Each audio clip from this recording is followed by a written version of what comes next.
ఆయన కూడా స్పీకర్ చేశారు, రూల్ కూడా చెప్పారు 260. దానికి ముందు కూడా ఆలోచన చేసుకోవాలి. మన సాంప్రదాయాలు మన కన్వెన్షన్స్ ఏ విధంగా ఉన్నాయి. బీఎస్సీలో నిర్ణయం తీసుకున్న తర్వాత బీఎస్సీని దాన్ని డివైడ్ అయ్యి దాని నుంచి బిజినెస్ తేకుండా కూర్చోమ్మా నీకు ఇస్తారు తర్వాత తేకుండా మరి ఏ విధంగా వాళ్ళు అయ్యారని అధ్యక్ష, దానికి రూల్ లేదా మన రూల్ బుక్లో చెప్పంటారా? దాన్ని ఏ విధంగా వచ్చారు? అది తప్పు కదా అధ్యక్ష. అందుకు కాబట్టి దయచేసి ముందు ఏదైతే మా డిమాండ్ ఉందో బీఎస్సీలో ఏదైతే మనం అంగీకరించామో ఆ డిబేట్ని జరిగి తీరాలి అనేది మా డిమాండ్. ఎందుకంటే ఇది ప్రజల సమస్య, ఇది ప్రజల సమస్య, ఇది యువకులకు రాజకీయమైన సమస్య కాదు. కోట్లాది మంది ప్రజల తాలూకు ఇస్తున్న ప్రజా ఆరోగ్యానికి సంబంధించిన సమస్య. వాళ్ళందరూ ఎంత ఇబ్బంది పడుతున్నారో ఈ సమస్య. కాబట్టి జరగాలి, డిబేట్ జరగాలి. మీరు తీసుకున్న నిర్ణయం ప్రజా వ్యతిరేకంగా రద్దవ్వాలి. అప్పుడే ముందుకెళ్తాం. అంతేగాని మాకు ఇంకో దురుద్దేశం లేదు.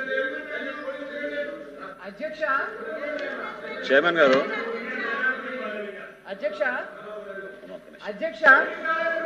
మెడికల్ కాలేజెస్ ఇష్యూ మీద షార్ట్ డిస్కషన్ ఒప్పుకోవడం జరిగింది. బిజినెస్ అడ్వైజరీ కమిటీలో కూడా ఓకే చేశాము. కానీ group A group B ministers ఉండటం వల్ల కొద్ది క్లాష్ వచ్చింది. దాని గురించి ఈరోజు కన్ఫర్మ్ చేస్తామని కూడా ఆ రోజు చెప్పాము. ఈ లోపు మీరు బీఎస్సీ మీటింగ్ పెట్టారు. ఆ మాత్రం కూడా మీరు ఆలోచించకుండా ఈ రకంగా సభని సజావుగా నడవకుండా చేయడం ఏంటి? రాజేంద్ర ప్రసాద్ గారు with respect to the chair అధ్యక్ష, ఎల్ఓపి గారు కోట్ చేశారు ట్రెడిషన్స్ గురించి, కస్టమ్స్ గురించి. మీ ఎల్ఓపి గారి గురించి మాట్లాడాలండి అధ్యక్ష. ముందు సభని ఆర్డర్లో పెట్టిన తర్వాత ఆయన మాట్లాడితే బాగుండేది అధ్యక్ష. వారి సభ్యుల్ని వారిని కూర్చోమన్న తర్వాత వారు మాట్లాడితే బాగుండేది. సభని ఈ రోజున ఆర్డర్లో పెట్టకుండా ఈ రకమైనటువంటి నియమావళి ఎక్కడా లేదా అధ్యక్ష. ఈరోజు నియమావళికి వ్యతిరేకంగా జరుగుతూ ఉంది ఈ సభ.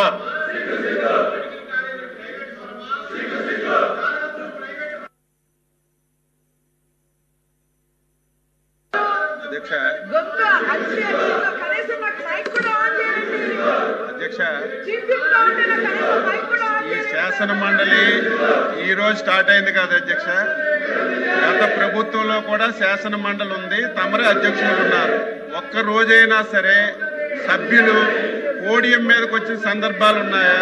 సభ్యులు మీ దగ్గరికి వచ్చినప్పుడు సభ జరపడం అనేది పద్ధత. సభను అదుపులో పెట్టండి అధ్యక్ష. బిఎస్లో డిస్కస్ చేశారు, అది ఎప్పుడు వస్తుందనేది వీళ్ళిష్టం కాదు అధ్యక్ష, ప్రభుత్వం ఇష్టం. అది ఈ సెషన్లో కంపల్సరిగా ఇది అవసరం అధ్యక్ష, ఇది అవసరం. ప్రభుత్వానికి కూడా ఈ ఇష్యూ చాలా చాలా అవసరం.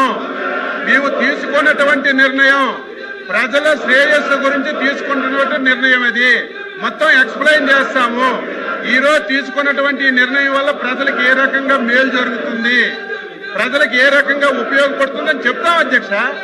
మీరు ఏదైతే ఎజెండాలో పెట్టారో ఆ ఎజెండా ప్రకారం తీసుకోండి. ఈ రోజు ఎజెండాలో ఒక ఇష్యూ తీసుకున్నారు, రేపు ఇంకోటి తీసుకోండి. ముందు సభ అదుపులో పెట్టండి అధ్యక్ష. సభ అదుపులో పెట్టండి. తమరే గత గవర్నమెంట్ లో చైర్మన్ గా ఉన్నారు, మేము సభ్యులుగా ఉన్నాం. పోడియం దాటి అక్కడికి రాలేదు అధ్యక్ష. మీరు గీసిన గేట్ దాటి రాలేదు. ఈరోజు కావాలని మీ చుట్టుముట్టు వస్తుంటే మీరు సభ నడపడం ఇది మంచి విధానం కాదు. దయవుంచి మీ పవర్స్ ఉపయోగించండి, సభ సజావుగా జరగడానికి సహకరించమని చెప్పి కోరుతున్నాం అధ్యక్ష.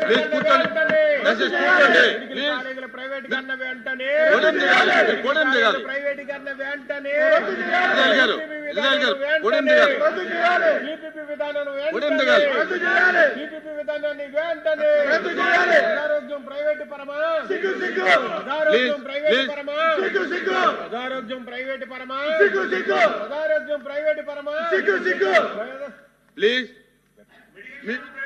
దిగండి, మీ సీట్లోకి వెళ్ళండి. పోడియం దిగాలి.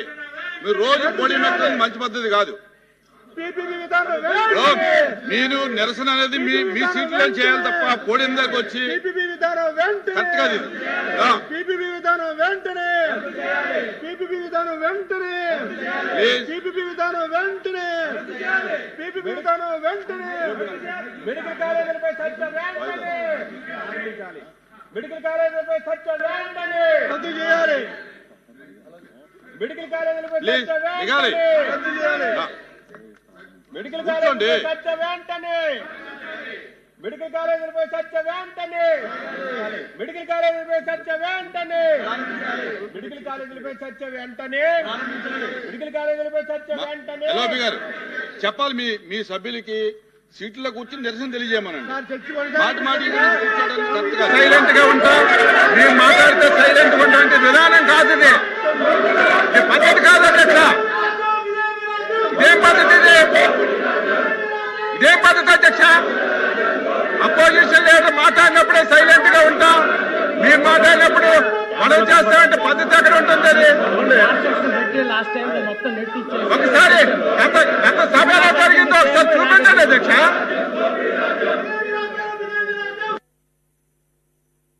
The house is adjourned for 5 minutes.